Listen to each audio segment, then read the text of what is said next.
So let's talk about the imposter syndrome. Have you ever thought to yourself as a real estate agent, I just feel like I need to know a little bit more information. I wish that I was more confident, more secure. I wish I was a better expert at how houses worked or how, maybe the valuation of homes worked. I wish I understood a little bit more about how to better explain things to clients. Well, if you've ever been here before, then you're likely experiencing one important fact about your career, which is the desire to learn more and grow. But there is a part in which this can take a course where many people find themselves as an imposter.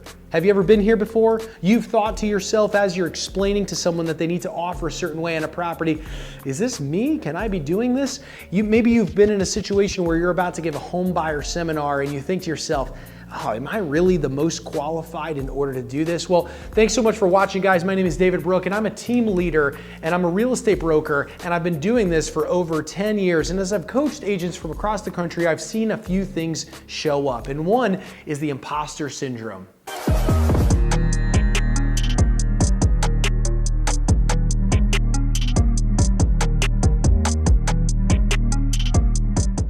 What is the imposter syndrome and how do we potentially get around it, and could it be a good thing?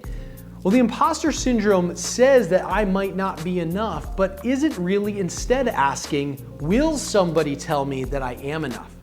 So when we look at a number of real estate agents who are out there, especially the most successful ones, we ask them, do you imposter syndrome?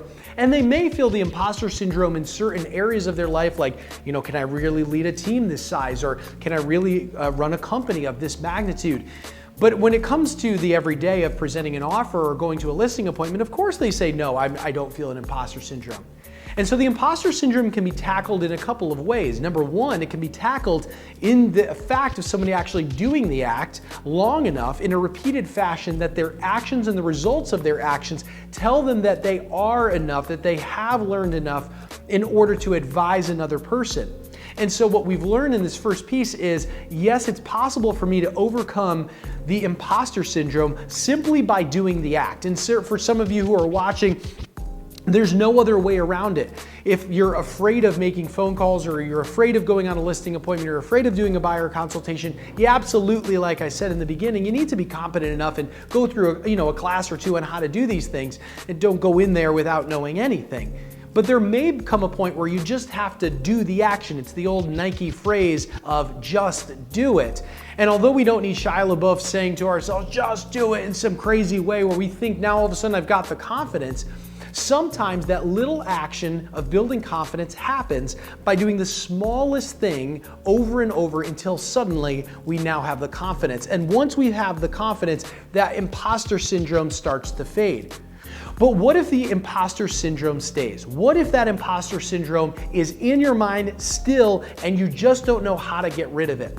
Well, my friends, I've got an idea for you that might work and has been integral into my company, which has been running in 4 states as of the recording of this video. And we sell over 500, sometimes 600 homes a year by training agents how to do it through the path of mentorship.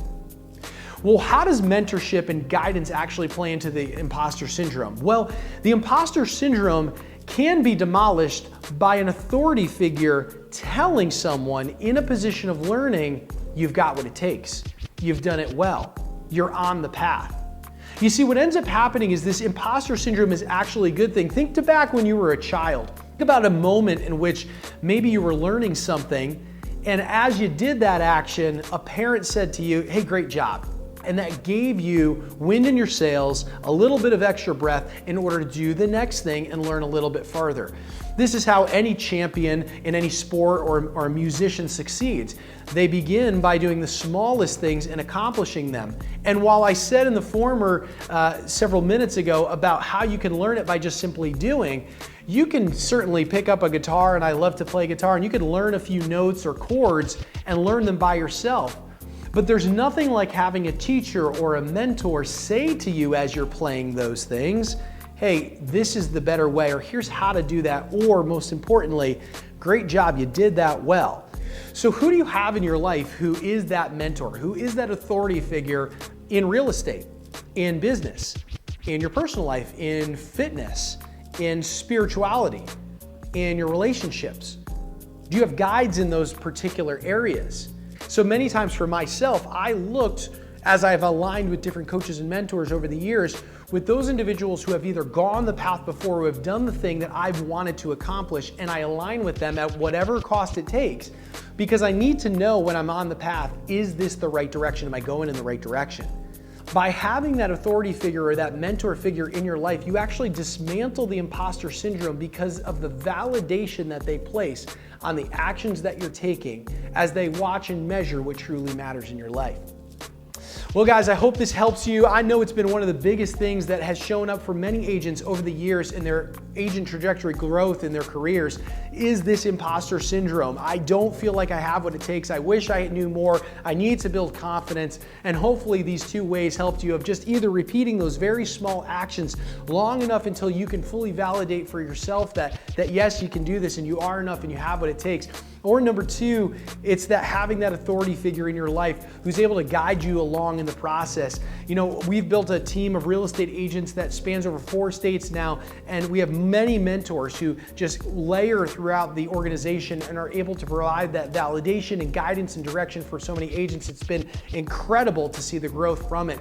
If you're interested in learning a little bit more about this or more things about real estate, go ahead and subscribe to our channel, and you'll see in the description below a way that you can get in contact with us. Happy selling and have a great day.